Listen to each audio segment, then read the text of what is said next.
Hello everyone, how is it going?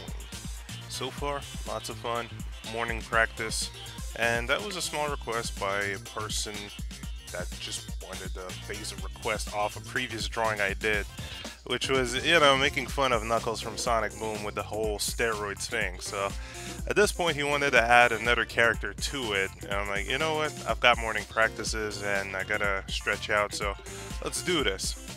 So straight away had to work on, just balancing out Knuckles compared to the last time I did him with like the fucking amount of muscles and just going roid rage. Now, took back the original Sonic Boom model, being like, okay, he's not going to be the exaggerated one this time. He's still going to have his proportion. The one that's going to be exaggerated is going to be the other character that's going to be added, and that's why I'm giving him like this whole what the fuck look, just going, oh god, what have I created?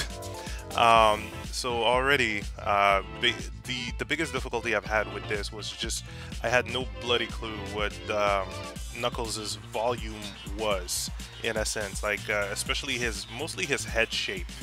I haven't watched the cartoon, I haven't played the game, so I'm only basing myself off pictures, and I haven't really seen how he moves or how his head moves. So at first, I tried working with a football head shape, like Hey Arnold, and then seeing what I can do out of it. Yet I know that if I, take some extra times and check out the cartoon, it might be more complex than a football head shape.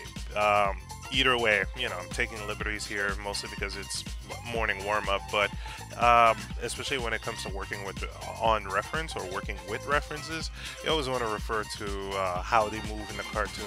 It could really help out when it comes to pictures like this, and I can kind of see that if I took some time to check out the cartoon, even though I could have got lost in that cartoon, that head shape would have been much easier to work with, in a sense. I don't even know how far they expand their head contractions or eyebrow contraction or exaggerate the facial expressions.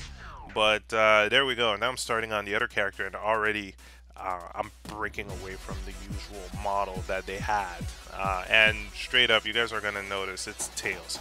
Basically, Tails with the roids, roid rage Tails. Seeing that they were, when it came to Sonic Boom's new design, they were kind of going nuts with it. So, hell, at this point, the person's request / suggestion was just, alright, add another character, add Tails with the whole roid complex. And it's like, okay, you know what, could be kind of funny to see Knuckles balancing out because of the show, and then Tails going, yo, this sweet roids, man, with the crazy fucking eyes.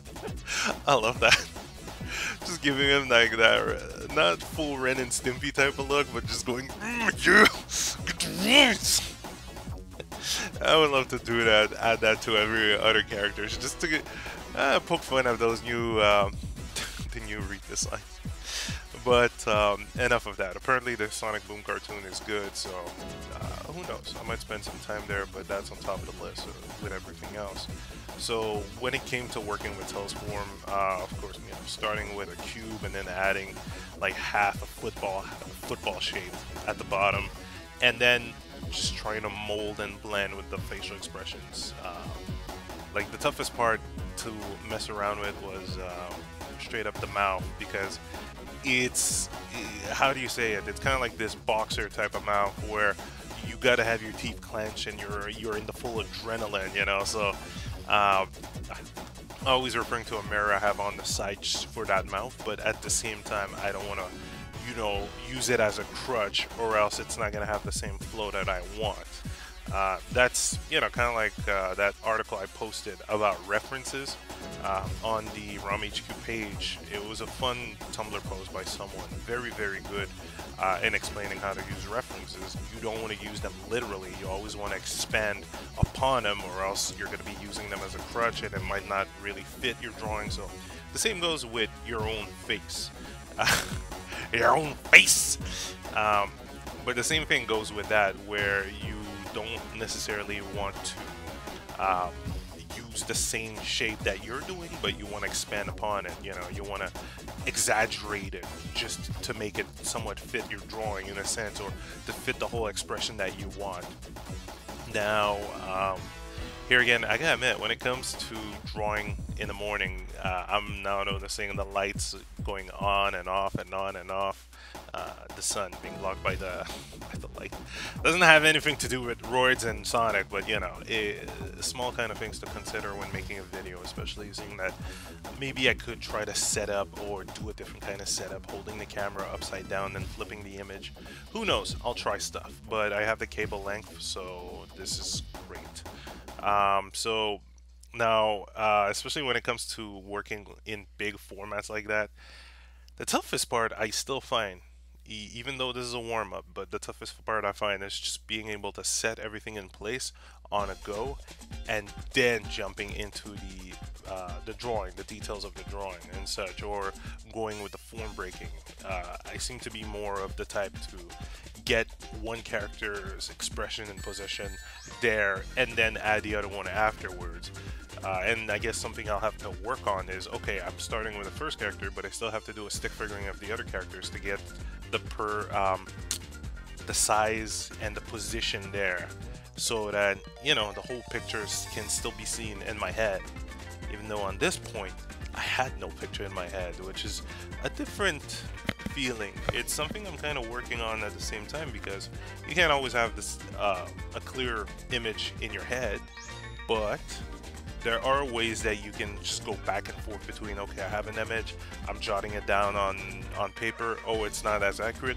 How do I improve what I have right now? How do I enhance it? Instead of just dropping the entire picture and saying, okay, well, fuck it, that's not the idea I have in my head, it's done, it's over, I quit. Next page, let's try it again, salty run back. So it's a couple of interesting things that you know, learning and going through while rechecking these videos and just taking mental notes as I work. So hey, never forget to take notes. Especially like if you have a sketchbook and you do an interesting picture and you realize, okay, I've learned something, jot it all down in that sketchbook, and you keep that sketchbook. Big sketchbook especially, that's something I'm getting back into. The smaller one, it's a half and half. I use a lot of small sketchbook outside, but not inside, and most of my note-taking is during the nighttime, where I get to sit down and focus, or in the morning when I get to do these experiments. Anyhow, out of here, man. ROIDS Raging Tail, man. Yo, good ROIDS, okay?